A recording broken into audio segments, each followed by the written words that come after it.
You know who I am? Anything you say. Anything you say. It's official.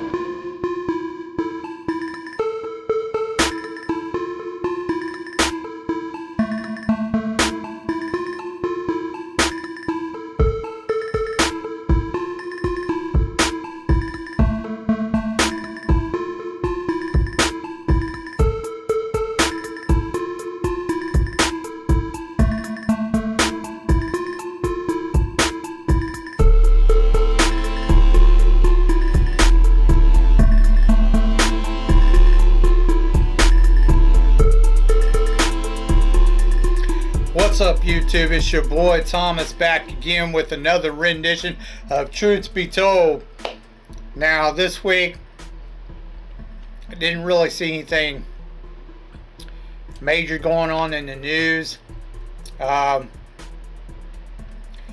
think President, I can't think of his name, the Chinese president, Chi or whatever his name is, and Biden are supposed to get together for some type of talks or whatever, but Biden's just going to bow down and do whatever China wants. That's why he's not our president, and he shouldn't be in the office. Other than that, I didn't see anything really big. We still got, the dumb wars that we shouldn't be involved in going on. And of course, the Trump indictments, which is all BS and everybody knows it. So that's all major going on in the news this past coming week. Same old, same old. Let's get to what I really want to talk to you about. The first thing I want to talk to you about is I did watch the new Ghostbusters trailer, which dropped, a few days ago, where this is a sequel to Ghostbusters Afterlife. It's called Frozen Empire. Now,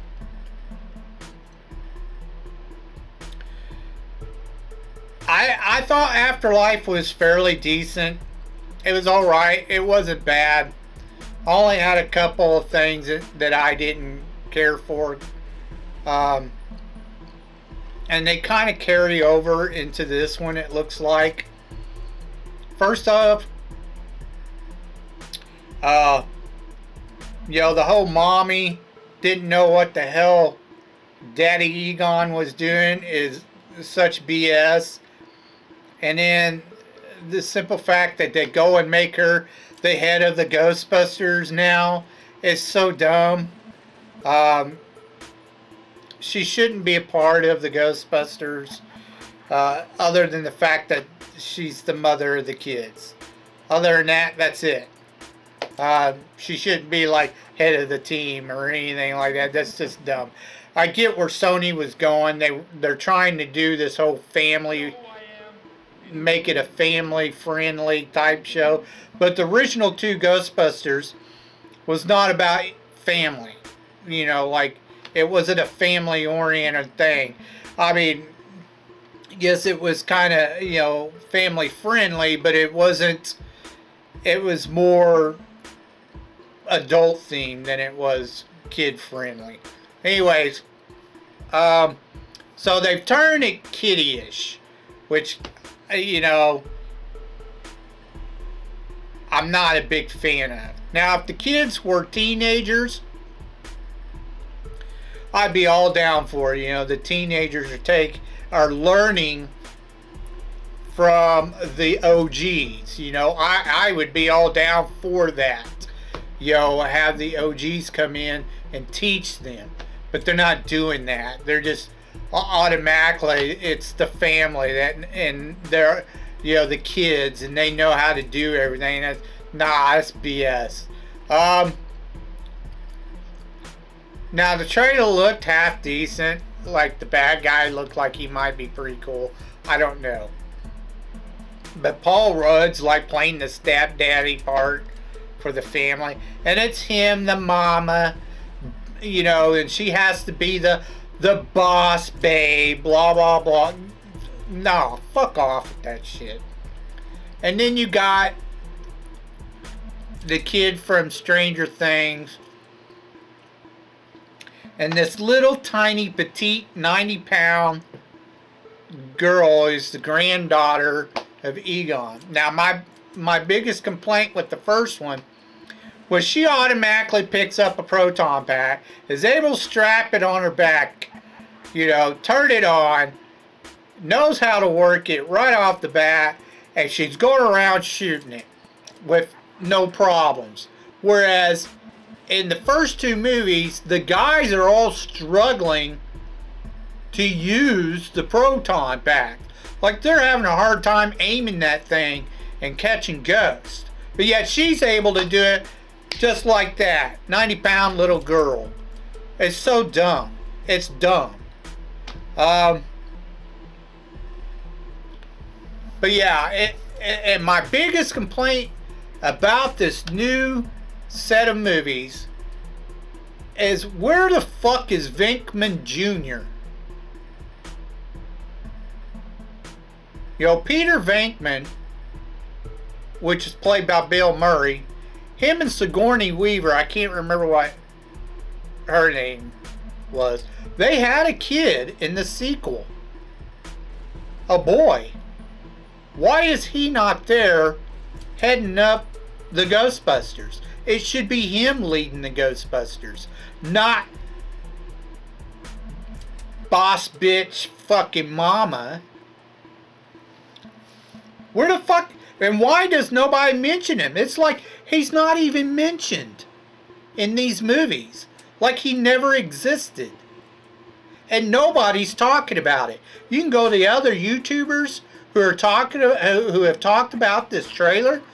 None of them mention Venkman Jr. Not one. And I'm like, what the fuck? You guys have like erased him. Like he never existed. What the fuck is wrong with these people? Anyways, that's my biggest question. Where the fuck is Venkman Jr.? Why isn't he leading the new Ghostbusters? Which he should be. It's his heritage too. Anyways, moving on. I'm not real... I'll watch it, of course, but at the same time, I'm not... It doesn't look hopeful to me.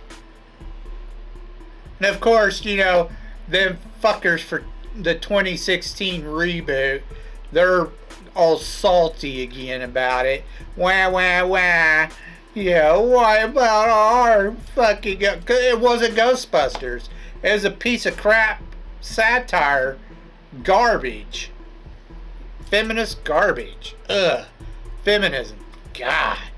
Most evil cult in the entire history of our planet. Anyways, moving on.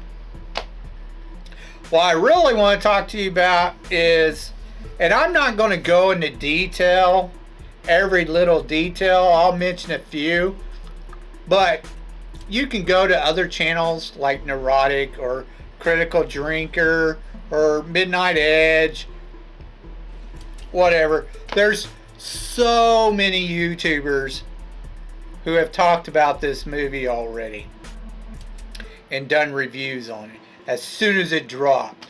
My only thing is I can't stand YouTubers who tell you don't give Disney your money and then they go right out right as soon as it drops.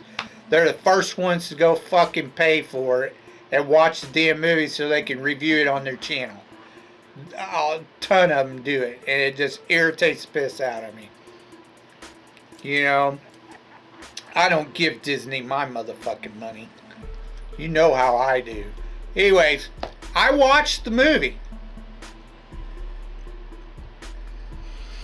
And yes, I'm talking about the cringe movie called The Marvels. Oh my gosh. All these YouTubers are absolutely spot on. This movie was absolute trash. Everybody knew it was going to be. Everybody knew it was going to fail. And it has. It failed. Now Disney and they got some paid shrills trying to make it sound like it was a great movie, but it's trash. It's all over the place. You have no idea what the fuck's going on. You have these three women who are playing characters that no one really cares about. Nobody gives two shit cents about any of these fucking characters. Miss Marvel is Carol Danvers. She's not Captain Marvel. At least she's not supposed to be till way later. So that Kamala Khan is a new, feminist cringe character done by the new feminist writers at Marvel. Nobody cares about her. I don't think anybody even watched that series that she had. As far as I know I didn't. And Monica Rambeau,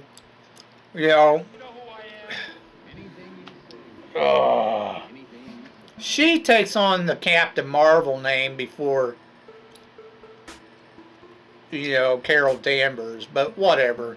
Or at some point in time after Carol Danvers becomes Miss Marvel. Somewhere around, I can't remember. But she becomes Captain Marvel too. At some point in time in the comics. I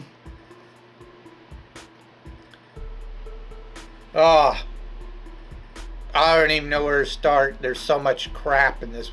They made Nick Fury look, with that Secret Invasion. I watched like 3 episodes of that Secret Invasion, and then I was done, because they made Nick Fury look like the biggest pussy on the planet.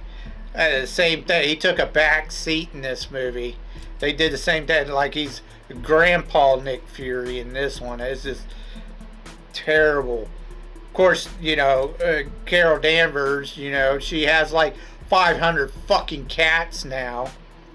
That whole cat scene, eating people or whatever, it was just, it was so dumb. It was ignorant. Why the fuck did you bring the family up to the space station? Why are they in this? It makes no sense to bring, Kamala Khan. I'm not going to call her the other name because she's not, a Marvel. Why bring her fucking family? It's just so dumb. And they're literally doing everything for everybody. Instead of the people the Skrulls or whatever on the station, they're doing it all. I was like, why? What the fuck, man? They don't even work for Nick Fury or whatever the organization. That's so dumb.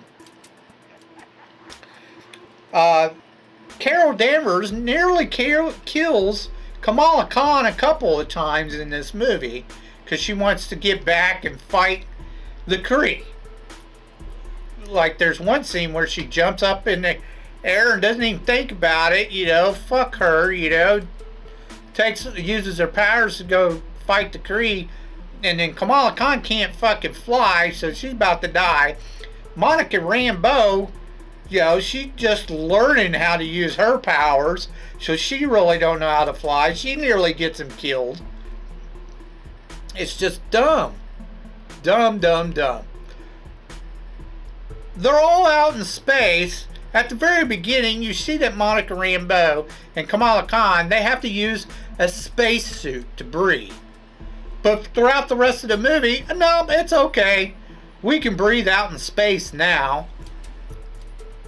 What? What the fuck, man? All these fuckers can breathe in space. It's so dumb. Like the whole fight scene and them going out to fix the terror in the universe. They're out in space, but yet they're not wearing suits. The bad guy puts on these fucking bracelets it disintegrates herself, but Kamala Khan can put them on and there's no problem. There's even a scene where the bad guy, when she takes the bracelets, the bracelet that Kamala Khan has, takes it away from her, but Kamala Khan can still use her powers when she's not supposed to be able to use them without the fucking bracelet. That makes entirely no sense. This whole time, for 50 some odd years, Captain Marvel supposedly could go and fucking fix the sun. Power. How are these people living on this planet when there's no water, no sun, no air? The bad guy using a hammer that's supposed to have an infinity stone in it. Now all of a sudden it doesn't need an infinity stone and it still has the same powers. Like, get the fuck out of here. Come on. These fucking feminist writers cannot write worth a fucking shit. Stop letting these feminist writers write. Because they can't write. They cannot tell good stories. They suck. Why do you think Disney's gone to shit? Oh my gosh. Wow. Just wow. This movie is so bad. There's so many cringe moments in it. She's all like, fucking let all these people die on this planet. We gotta get out of here and save 12 people. 12 scrolls. Let the rest die. Like, really? We're gonna open, a gateway into, an interdimensional travel portal in the sky and then suck out all the air to a different planet or all the water to a different... Get the fuck out of here. Atmospheres don't work like that. Oh, it's so dumb. Captain Marvel, she could literally ignite the atmosphere every time she clicks on and uses her power. Just a spark and set it off. Blow it up. They don't take that into account. You've got 3 girls who have major light powers, but yet they can't stop fucking missiles coming at them from a different spaceship. I mean, Captain Marvel could have flown out there and blew up the fucking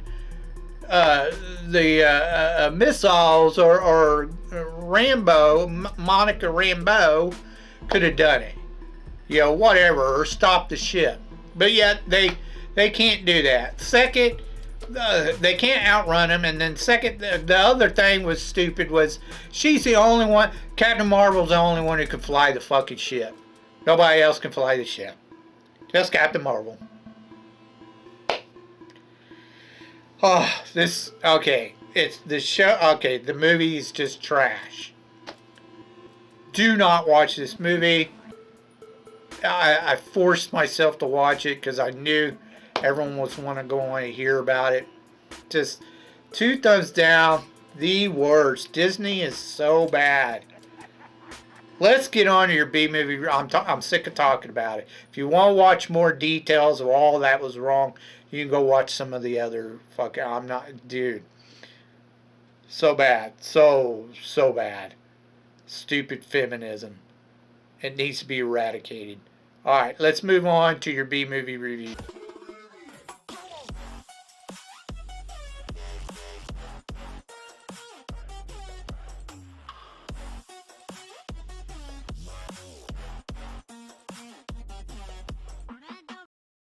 Alright, movie holics. This week is Sci-Fi Week.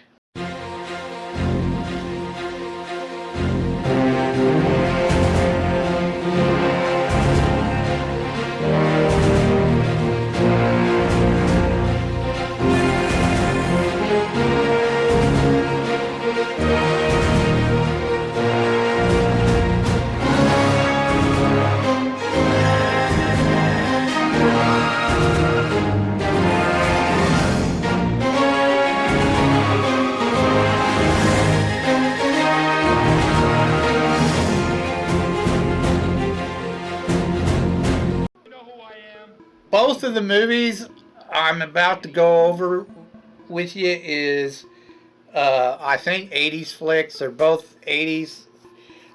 The first one's a little confusing because they say it's 79, but I've seen other sites say it's 1980. There's no box office numbers for it. It stars Jim Davis and Dorothy Malone, and it's called The Day Time Ended. Now, this is part of the Full Moon production, and Charles Band was involved in this movie. He did a crap ton of them B-rated movies for Full Moon, which I think is now called Dark Castle, if I remember right. I can't remember. Basically, the story is, or the plot that I read was some aliens come and send a family, a middle-class family back into prehistoric times. Like they make them time travel or some shit. But when I watched the movie, I didn't see any of that shit. Basically, you have this family. At the very beginning, it establishes the family. Supposedly, the father and the son-in-law, they build this kind of family home out in the middle of fucking nowhere in the desert. I don't remember where they're at, Arizona or New Mexico or something. California maybe, I don't know. But they're in the desert, out in the middle of nowhere. The son-in-law, he has to go to work. So he takes off to go to work. I'm not sure exactly what he does. But, he's answering phones throughout the movie, talking to people on this phone at his supposed work. In this room, it just him in a room and a desk is all you really see.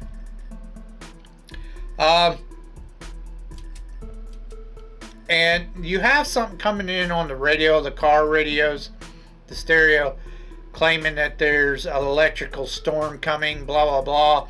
And then earlier that day, there were 3 suns, or not 3 suns, but 3 novas in space or some shit that happened. It was some kind of weird sight or whatever. It doesn't happen. Something to that effect. But anyway, this family, as soon as the son-in-law takes off, they decide to go inside the house. And it's the mom and the dad, the younger son, he's like a teenager or something. And then you have the daughter, who's a bit older, she's married to the husband that took off to work. And then their daughter, which is a little girl, and she's probably about, 7, 8 years old, maybe. Anyways, they go inside the house and it looks like it's been ransacked. And they thought maybe somebody tried to burglarize them, but nothing's taken. The little girl, she's outside by the stables, and she finds what looks like a little pyramid or some shit. It's a decent size, almost the size of a tent.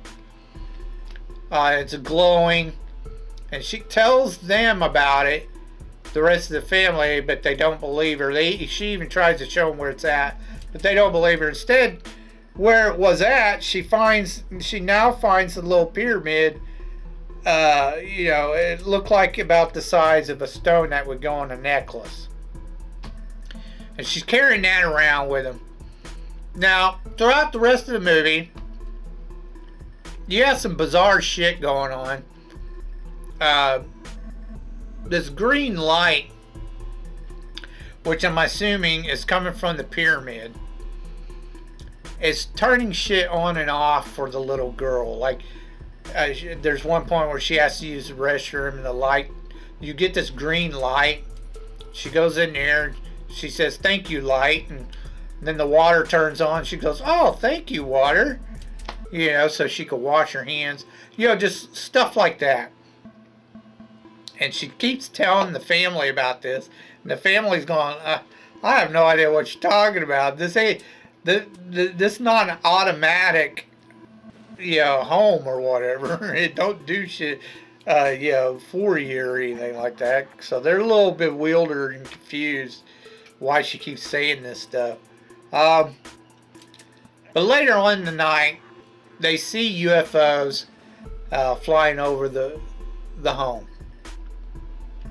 And then a bunch of bizarre crap starts happening. They get this little tiny spaceship, and it's trying to attack them. It makes no sense why it's attacking them, because it doesn't really hurt them. It just shoots like at the wall or some shit. They might throw something at it, and it'll catch it, and then it vaporizes it. And that's it. And they're all scared of it, but it's not trying to harm them. I don't know. It makes no sense.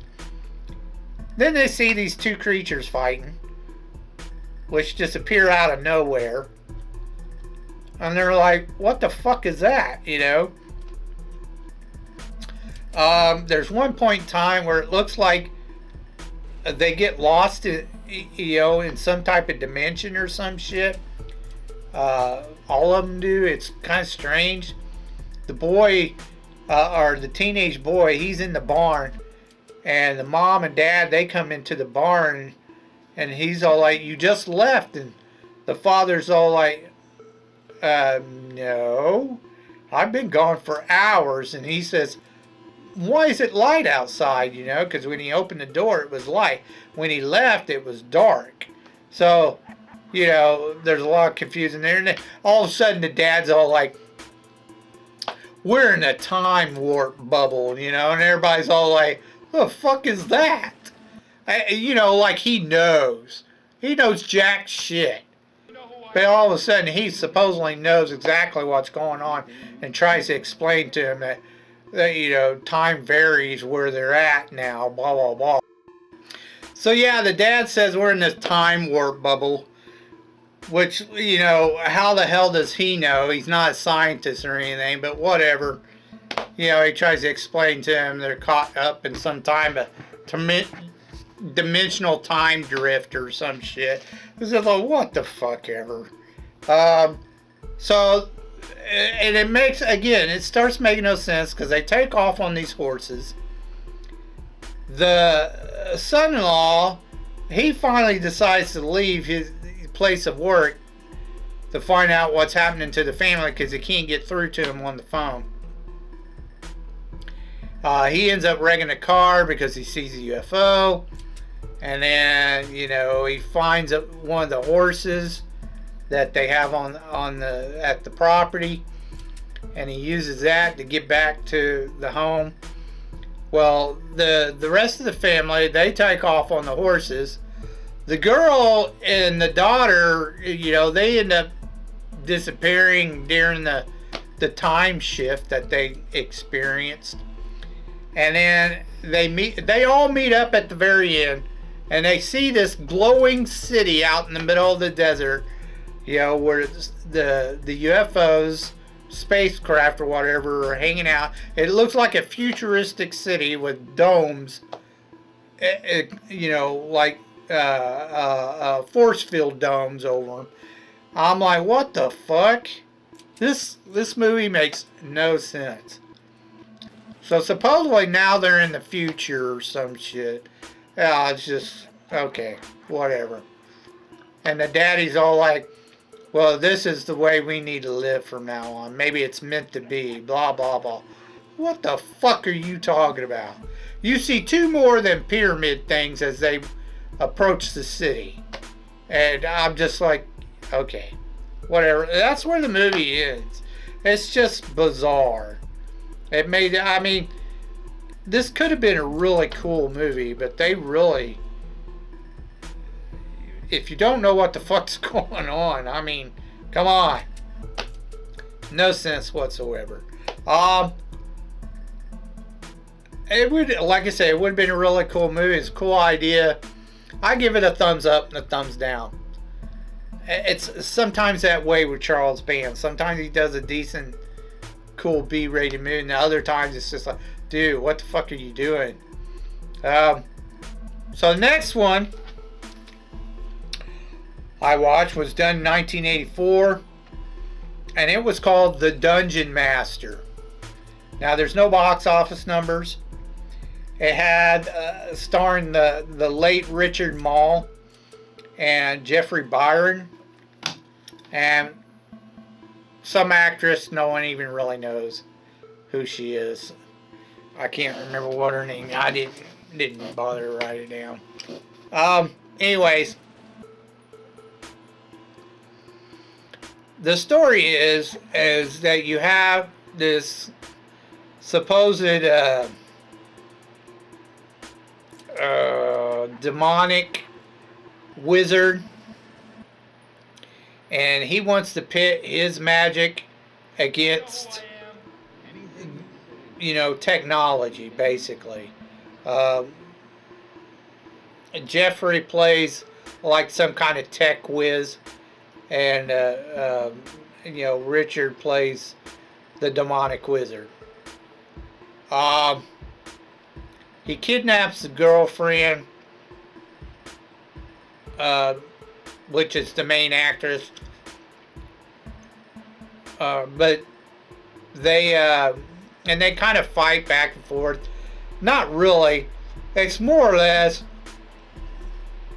you know, Richard's all like, oh, I'm going to make you do these 7 tasks, and you've got to beat all 7 challenges, and then I'll release you, blah, blah, blah. So it's not really a fair contest. It's kind of dumb. He's not really fighting, you know, the wizard. Anyways. Now sometimes, some of these tasks, you see the girlfriend with them. Sometimes, some of them you don't.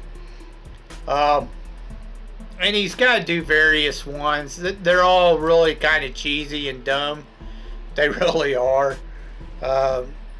Just very silly, and the way he defeats them all is just, it's just so silly, so dumb. The way he ends up defeating them. It's like, it's so simple. Why? I don't get it. Why is this? Now he gives him this, I don't know, he gives him like this weird suit. And he has you know, you remember the Power Glove for Nintendo? He gets something similar to that. It's like some kind of wristband. And he can shoot lasers from it. And I'm like, come on. Also, he talks to this computer called, the computer is called CAL, Cal, and then Brait, or Brat, or some calibrate. It's like the last part of Brait is the number 8. I can't remember exactly how it's spelled. But anyways, he's calling them like Excalibrate or whatever, because that's the way it shows on the computer. And he calls the computer Cow. And it helps him, you know, defeat each task. It's really kind of silly. I mean, it's okay. It's a cheesy... I'm not sure if this was done by Full Moon, but I know Charles Band had a lot to do with this movie as well. So, you know, it's kind of cheesy, but it's fun cheese. You know, it's, you know, blown way out of proportion, but it's just, it's good entertainment. It was cheesy, but I liked it. Like I said, some of the stuff with it was pretty dumb, but I still liked it. if you like that 80s kind of cheese, definitely give this one a try. 2 thumbs up. Now this one could also be considered a horror movie, though it's really not scary at all. I wouldn't consider it a horror movie. I definitely consider it more sci-fi, fantasy, you know. But decent cheese flick. Check it out if you want. That's all I have for you this week. If you have any thoughts about what I talked about earlier in the video, please leave your thoughts down in the comment section down below. I'd love to hear from you. If you could think of any B-rated or underrated or, you know, movies, B movies or whatever that you think I may never even have heard of, please, any genre except for drama. I don't like over dramatized movies. Any drama or genre, leave your suggestions down in the comment section down below. I'll get to reviewing them as soon as I can. So until next time, I told you be told the truth, and you just been told.